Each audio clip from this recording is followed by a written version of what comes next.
Hey mga bros, tatandaan nyo ba? Ito pong si Thomas Robinson. Ito po yung dating import ng NLEX Road Warriors nung last year's Commissioner's Cup mga kabros. Siya lang naman yung nagpahirap sa lahat ng mga kupunan dito sa PBA dahil syempre former NBA player to at 5 years itong nag-NBA from Sacramento Kings up to 2016 to 2017 NBA season dito sa Los Angeles Lakers mga kabros. Ang height nito 6'10" mga kabros. Pasok na pasok sa ating next season sa Commissioner's Cup dahil yun nga, tayo ay wala ng import height limit mga kabrods. Tapos, one import rule lang tayo isang import lang at meron pa tayong guest team na Hong Kong Eastern mga kabrods kung saan mapapalaban talaga lahat ng mga kupunan dito sa PBA. Kaya ito pong SMB ngayon, dami na itong gustong kunin mga kabrods. Pati nga si Dwight Howard gusto na rin kunin. Dito po sa ating Commissioner's Cup na height ng 6'10", yan talagang mga kailangan ng SMB sa Commissioner's Cup mga kabrods. Siyempre, sayang din naman yung no import height limit kung di naman yon gagamitin mga kabrods. Kaya ito pong SMB gustong kunin. Ito pong si Thomas Robinson. Nung nandito kasi yan mga kabrods sa NLEX last year ay talaga nakitaan nila na potential. Ito pong si Thomas Robinson mga kabrods. Siyempre alam naman natin pag ang SMB magaling ito sa mga scouting reports pagdating sa mga import mga kabrods. Pero dito nga kay Thomas Robinson, dito nahirapan si Junmar Fajardo mga kabrods. Kaya ito yung gustong kunin ng SMB. Siyempre grabe rin ang mga skill set nito.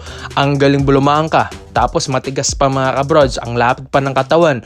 Former NBA player, legit NBA player pa. Ang ganda rin ng footwork sa ilalim. Sa depensa maaasahan mo pa. Kaya ang mga kabrods sabi nila kung malaking import yung kukunin ng SMB, masasapawan si Junmar Fajardo. Pero hindi naman mangyayari yun dahil mas maganda nga kung si Junmar Fajardo ang galing sa poste tapos may mas magaling pa sa kanya sa ilalim. E di mas lalo nang malakas ang SMB kung ganun, di ba mga kabrods? As of now kasi, focus ngayon ng SMB sa semifinals against Ginebra ngayong Governors Cup 2024. Kaya after nyan, ang dami ng mga listahang import na gusto nilang kunin mga kabrods next season. Kaya ito, si Thomas Robinson isa na ito, pati si Dwight Howard mga kabrods. Sa ngayon, kasalukuyan naglalaro sa Homenetmen Beirut, Lebanon.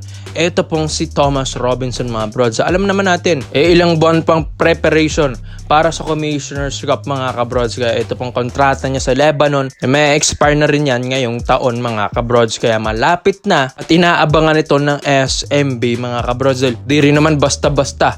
Ito pong si Thomas Robinson. At isa pa dito yung lineup ng SMB gustong i-rebuild nila next season. Kumbaga, magiging batang players na yung SMB mga kabrods. Tapos yung mga ibang veterano neto na may edad na ay iti-trade na rin mga kabrods. Kaya ito pong SMB, aabangan natin ito. Lalong-lalo na ngayong semifinals round against Barangay Nabra San Miguel sa best of 7 series nila, ay aabangan din natin yon mga kabrods. At bali-balita rin, gusto nilang ibalik ito pong si Terrence Jones sa PBA.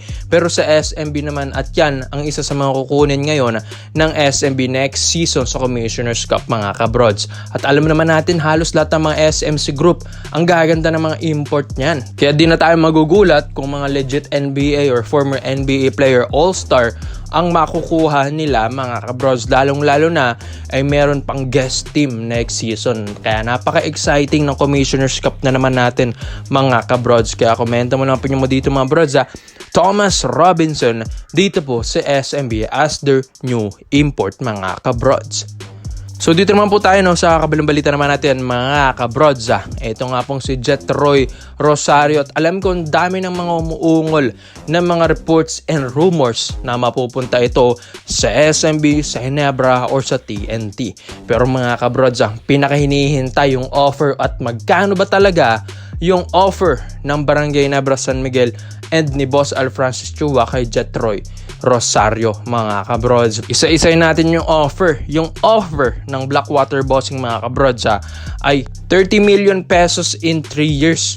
So ang monthly salary ni Jetroy Rosario sa Blackwater pag pinatos niya yung 3 years na yan ay nasa 833,000 pesos kada buwan ang sasahurin dyan ni Jetroy Rosario. Napakalaki, di ba mga kabrods? Akala nyo lang, hindi kayang magbigay ng ganyang kalaki yung mga farm team dito sa PBA, pero ang laki na ng sahuran sa PBA talaga mga kabrods, hindi lang nami-media.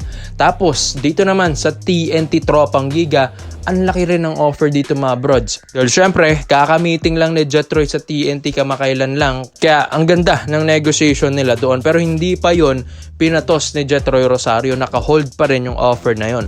Pero ayon din sa reports and rumors natin, ang offer nga doon ng TNT Tropang Giga ay nasa 1.2M mga kabrods or kulang-kulang 1 milyon ang mga nare-reports natin dyan.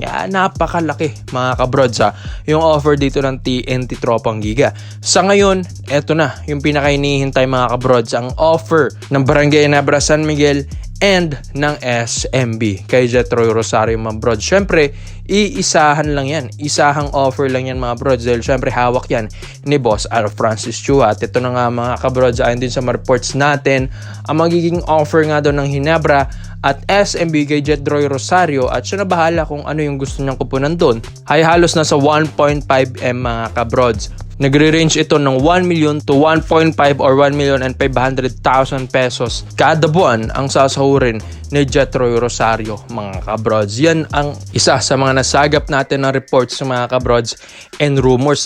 So, all in all, napakalaki ng offer ng SMB and ng Barangay Ginebra San Miguel at ang dami nang gustong ikumbinsi. Ito pong si Jetroy Rosario dito sa Barangay Ginebra San Miguel. Isa na doon, ito pong si JJ Helterbrand. Napanood natin sa PBA Moto Club nung in-interview siya ni Rico Mayrohofer sa phone call or video call mga kabrods. Kaya ito pong si Jetroy Rosario ay syempre mas napapalamang sa kanya tuloy ang SMC Group dahil yung mga kuya-kuyahan niya ay kinukumbinsi siya sa SMC teams. Mga kabrods, either SMB kay Rico Mayrohofer or Ginebra na gusto doon ni JJ Helterbrand na maglaro si Jetroy Rosario mga kabrods. Pero sa lahat ng kupunan, TNT, Blackwater, SMB and Ginebra, mas bagay nga si Troy Rosario sa Blackwater and Barangay Ginebra San Miguel. Bakit mga brods? Blackwater, kailangan din niya ng malaki. Kailangan din niya ng leader like Jetroy Rosario. And siya na rin ang isa sa mga captain ball dyan mga kabrods. Kung mawala siya, mahirapan ng Blackwater na. Tapos sa Ginebra naman, kailangan din siya dyan mga kabrods. Dahil syempre, injury prone na sina Go, Malonzo, and Jeremiah Gray. Lalong-lalo na ngayon, semifinals, mga katapat nila SMB. Mahirapan na naman sila kay Junmar Fajardo mga kabrods.